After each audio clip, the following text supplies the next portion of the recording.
Good morning बच्चों आपका chapter संक्रामक रोग तथा उस पर नियंत्रण ये चैप्टर पढ़ रहे हैं।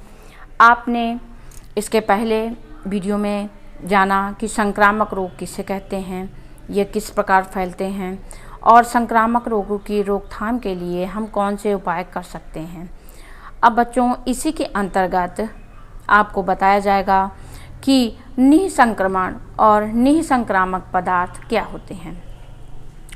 तो बच्चों जो विभिन्न प्रकार के रोग के रोगाणु हैं हमें विभिन्न प्रकार के रोगों से संक्रमित कर देते हैं।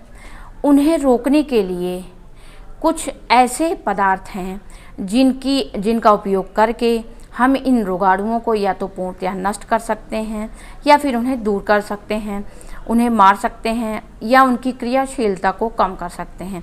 यह क्रिया ही निःसंक्रमण कहलाती है और इसमें उपयोग किए जाने वाले पदार्थ निःसंक्रामक पदार्थ कहलाते हैं।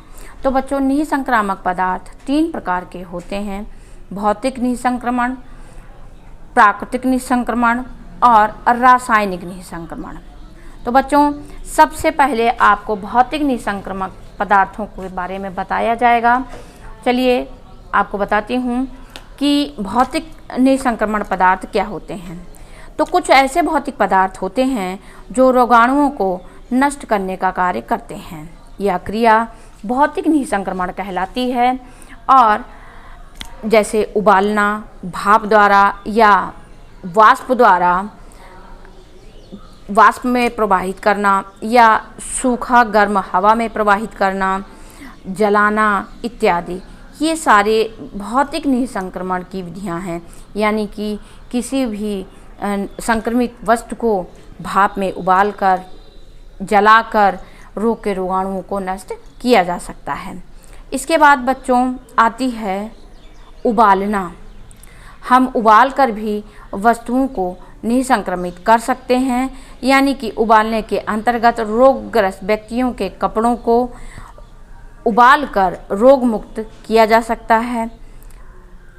पानी को भी उबालकर रोगाणु रहित किया जा सकता है। तो उबालने की क्रिया भी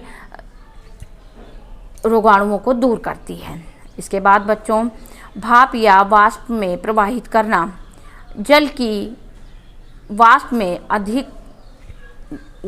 गर्म जल की वाष्प में किसी भी वस्तु को प्रवाहित करने पर रोग के रोगाणु नष्ट हो जाते हैं और वस्तु साफ स्वच्छ रोगाणु रहित हो जाती है। रोगाणुओं को नष्ट करने के लिए कुछ ऐसे यंत्र भी बनाए गए हैं जो गर्म भाप को निकालते हैं और उनके सामने संक्रमित वस्तु को रखकर रोगाणु रहित किया जा सकता है। अब सूखी व गर्म हवा प्रवाहित करके भी वस्तु को रोगाणु रहित किया जा सकता है। सूखी गर्म हवा को प्रवाहित करके उसके प्रवाह में हम संक्रमित वस्तु को रखकर वस्तु को साफ स्वच्छ बना सकते हैं, रोगाणु रहित बना सकते हैं। इस विधि को भी सूखी गर्म वायु द्वारा निःसंक्रमण कहा जाता है। अब बच्चों प्राकृतिक निःसंक्रमण के अंतर्गत रोगाणुओं को नष्ट करने का यह सर्वोत्तम सबसे अच्छा तरीका है। प्रकाश और ताप के माध्यम से भी रोगाणुओं को नष्ट किया जा सकता है। रोगी के वस्त्र, रोगी के बर्तन और उसके अन्य वस्तुओं को भी धूप में रख देने पर रोग के रोगाणु नष्ट हो जाते हैं और इस प्रकार वस्तु निसंक्रमित हो जाती है। रासायनिक निःसंक्रमण, अगला जो आपका पॉइंट है बच्चों वह है रासायनिक निःसंक्रमण। तो बच्चों रासायनिक निःसंक्रमण वे रासायनिक पदार्थ जो रोग के रोगाणुओं को नष्ट करने में कार्य में लाए जाते हैं, वे रासायनिक निःसंक्रमण कहलाते हैं। ऐसे रासायनिक निःसंक्रमण विभिन्न प्रकार के रोगाणुओं को नष्ट करने में सहायक होते हैं। ये देखिए कितनी अवस्था में पाए जाते हैं। तो तरल रासायनिक निःसंक्रमण, ठोस रासायनिक निःसंक्रमण और गैसीय रासायनिक निःसंक्रमण। तो बच्चों रासायनिक निःसंक्रमण जो होते हैं वो 3 प्रकार के होते हैं। तो सबसे पहले आज आपको तरल रासायनिक निःसंक्रमण पदार्थों के बारे में बताया जाएगा। तो तरल रासायनिक निःसंक्रमण यानी कि ये रासायनिक निःसंक्रमण होते हैं लेकिन तरल अवस्था में, लिक्विड अवस्था में। तो बच्चों सबसे पहले फिनाइल के बारे में आप सभी ने जाना होगा। फिनाइल का उपयोग फर्श पर पोछा लगाने में किया जाता है और यह रोग के रोगाणुओं को फर्श पर से साफ कर देता है।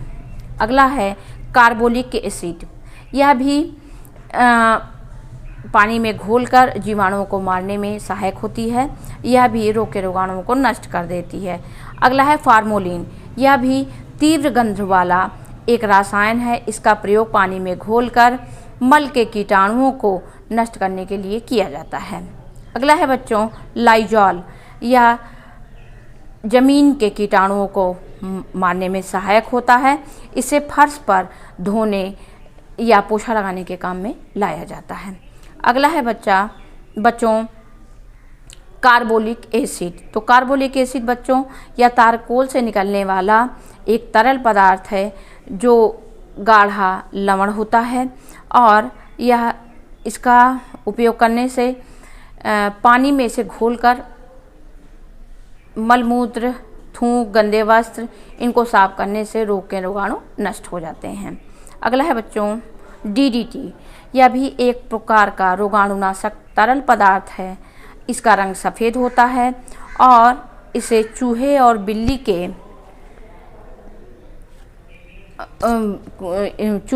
पर भी उपयोग किया जाता है। इन्हें भी मारा जा सकता है।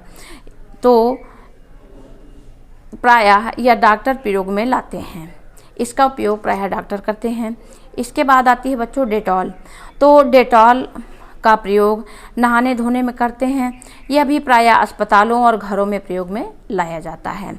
अगला है बोरिक एसिड। यह कीटाणुओं के साथ ही यह विष को भी समाप्त करता है। इसे आँखों की धुलाई में प्रयोग में लाया जाता है। फार्मोलिन। यह मृत शरीर को सुरक्षित रखने में इसका प्रयोग किया जाता है। इसका 10 ग्राम का घोल एक कमरे के लिए पर्याप्त होता है। अगला है बच्चों ईथर।